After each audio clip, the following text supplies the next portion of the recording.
மனிதர்களோட யுத்தம் பண்ணாதீங்க. சில சமயத்தில் உங்களுக்கு தோணலாம், ஏன் எனக்கு மட்டும் சிலர் எதிரடையாக இருக்காங்க, ஏன் சில மனிதர்கள் எனக்கு மட்டும் அகெயின்ஸ்டாக வேலை செஞ்சுக்கிட்டே இருக்காங்க அப்படின்னு சொல்லிட்டு தங்களுடைய மாம்ச முயற்சியில் அவங்கள எப்படி தடுத்து நிறுத்தலான்னு யோசிச்சுட்டு இருக்கிறாங்க. ஒரு சத்தியத்தை இன்றைக்கி நீங்கள் புரிஞ்சுக்கிட்டீங்க அப்படின்னா இதுக்கப்புறம் மாம்சத்தோடையும் இரத்தத்தோடையும் நீங்கள் சண்டை போட போகிறது கிடையாது. ஏன் இப்படி நடக்குது அப்படின்ற காரணத்தை ஃபஸ்ட்டு தெரிஞ்சுக்கிட்டீங்க அப்படின்னா மனிதர்களோட யுத்தம் பண்ணுறதை நீங்கள் நிறுத்துவீங்க.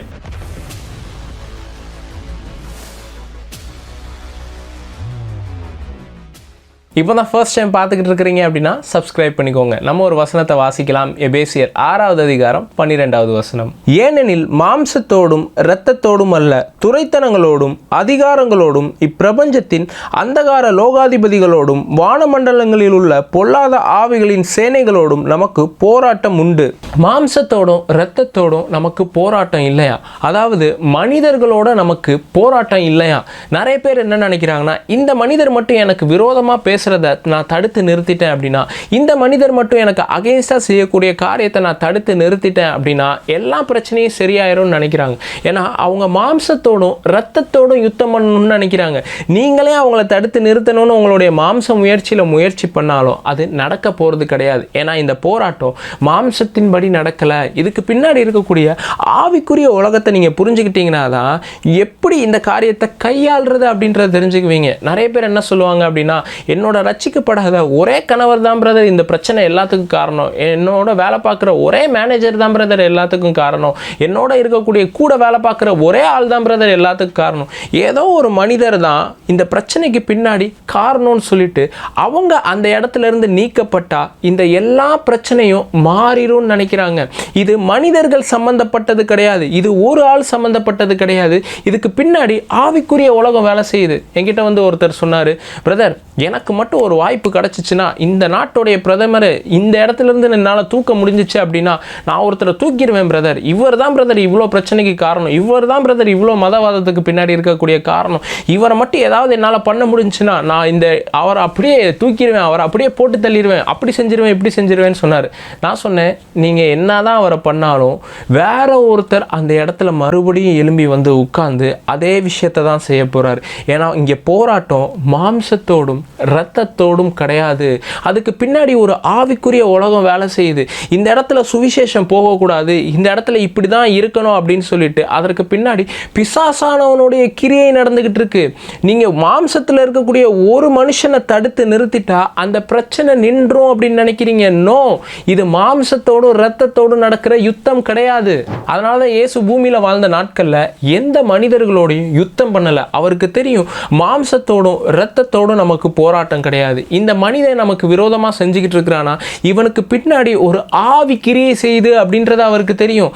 அவர்கிட்ட வாக்குவாதம் பண்ணும்போதும் அவர்கிட்ட தர்க்கம் பண்ணும்போதும் அவருக்கு தெரியும் இவனுக்கு பின்னாடி பிசாசானவன் வேலை செஞ்சுக்கிட்டு இருக்கிறான் அப்படின்னு சொல்லிட்டு. ஏன்னா ஒரு இடத்துல வந்து அவருக்கு விரோதமாக வாக்குவாதம் பண்ணும்போது அவர் சொல்றாரு, நீங்கள் உங்கள் பிதாவாகிய பிசாசினால் உண்டானவர்கள், அவன் ஆதி முதற் கொண்டு மனுஷ கொலைபாதகனாக இருக்கிறான் அப்படின்றாரு. ஏன்னா இவருக்கு தெரியும் இவன் என்னை கொலை பண்ணணும்னு தேடிக்கிட்டு இருக்கிறான், இவன் என்னை போட்டு தள்ளணும்னு தேடிக்கிட்டு இருக்கிறான். இதுக்கு பின்னாடி இவனுடைய மாம்சமோ இவனுடைய இரத்தமோ இவனுடைய சிந்தனையும் கிடையாது, இதுக்கு பின்னாடி பிசாசானவனுடைய சிந்தனை இருக்குது அப்படின்றது தெரியும். ஏன்னா இவங்களை பொறுத்த வரைக்கும் என்ன தெரியுமா, நாங்கள் மட்டும் எங்களுடைய பிதாக்களுடைய நாட்களில் வாழ்ந்திருந்தோம் அப்படின்னா எந்த தீர்க்கதரிசிகளும் கொல்லப்பட்டிருக்க மாட்டாங்கன்ற ஒரு எண்ணம் இருக்குது. அதனால் சொல்கிறாங்க, நாங்கள் அந்த டைம் லைனில் இருந்திருந்தோன்னா யாரும் கொல்லப்பட்டிருக்க மாட்டாங்க. இயேசு சொல்கிறாரு, நீங்கள் உங்கள் பிதாவாகிய பிசாசுனால் உண்டானவர்கள், அவங்க இப்படி கொலைபாதகனாக இருந்தாங்க, நீங்களும் அதே கொலைபாதகனாக தான் இருக்க போகிறீங்க. அந்த டைம் லைனில் நீங்கள் வாழ்ந்திருந்தாலும் நீங்களும் கொலை தான் பண்ணியிருப்பீங்க. ஏன்னா நீங்கள் என்ன கொலை பண்ணணும் அப்படின்றத தேடிக்கிட்டு இருக்கிறீங்கன்றாரு. நிறைய நேரத்தில் நம்ம நினச்சிக்கிட்டு இருக்கிறோம், இந்த மனுஷன் நமக்கு அகெயின்ஸ்டாக ஏதோ ஒன்று செஞ்சு நம்மளை கீழே தள்ளணும் அப்படின்னு நினைக்கிறானே, இந்த மனுஷன் மட்டும் இல்லைனா எல்லாமே சரியாக இருந்திருக்குமேன்னு நினைக்கிறோம். அது அந்த மனுஷனுடைய வேலை கிடையாது. அதுக்கு பின்னாடி ஒரு ஸ்பிரிட் வேலை பார்த்துக்கிட்டு இருக்குன்றத தெரிஞ்சுக்கணும்.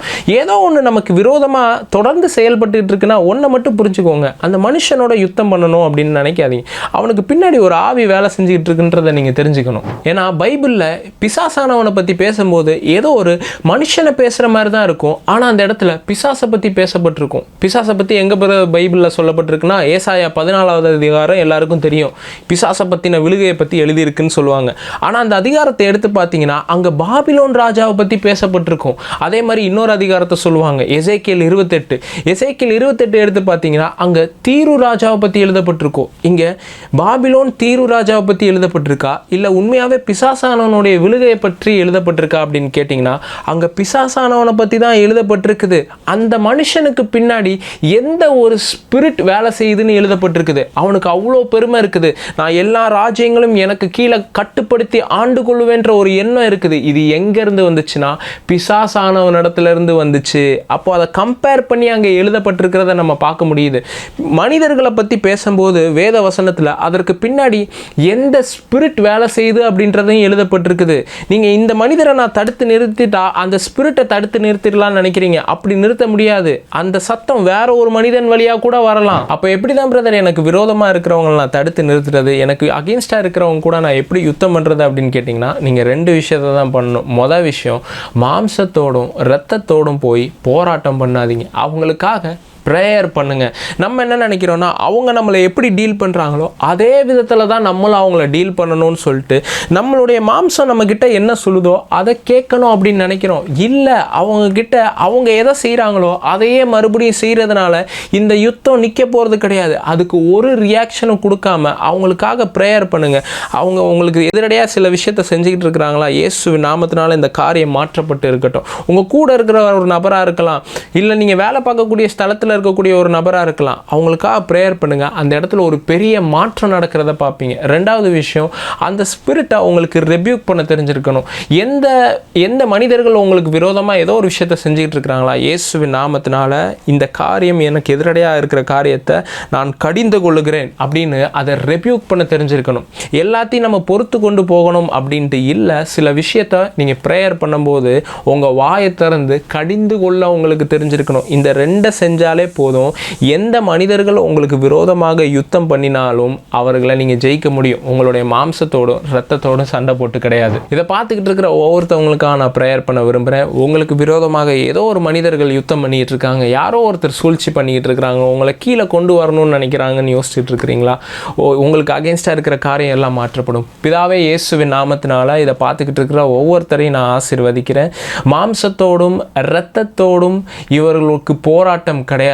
இயேசுவின் நாமத்தினால இவங்களுக்கு அகெயின்ஸ்டாக இருக்கக்கூடிய மனிதர்கள், இவங்களுக்கு அகெயின்ஸ்டாக பிசாசானவன் செய்கிற காரியங்கள் எல்லாமே இப்பொழுதே தகர்த்து எரியப்படட்டும். இவங்களுடைய பேர் அவப்பேர் ஆகணும்ட்டு பிசாசானவன் யோசித்து சில விஷயத்தை செய்துட்டு இருக்கும்போது இயேசுவின் நாமத்தினால இப்பொழுதே அது எல்லாம் நொறுக்கப்பட்டு இருக்கட்டும். Thank you Jesus. ஆபிரகாமுக்கு சொன்னீங்க, நான் உன் பேரை பெருமைப்படுத்துவேன்னு சொன்னீங்க. ஓ தேங்க்யூ ஜீசஸ். இவங்களுடைய பேரை எந்த மனிதர்கள் அவப்பேராக்கினாலும் நீங்கள் இவங்களுடைய பேரை பெருமைப்படுத்துகிறபடியால் நன்றி. Thank you Jesus. இவங்களுக்கு விரோதமாக இருக்கக்கூடிய ஆவிக்குரிய யுத்தங்கள் எல்லாம் மாற்றப்பட்டு இருக்கட்டும். பரிசுத்த ஆவியானவரே இவங்களுக்கு ஒரு தெளிவை தாங்க. பரிசுத்த ஆவியானவரே இவங்களுக்கு ஒரு ஞானத்தை தாங்க. பரிசுத்த ஆவியானவரே இந்த சூழ்நிலையை எப்படி கையாளணும் அப்படின்ற ஒரு தெளிவு இவங்களுக்கு உண்டாயிருக்கட்டும்.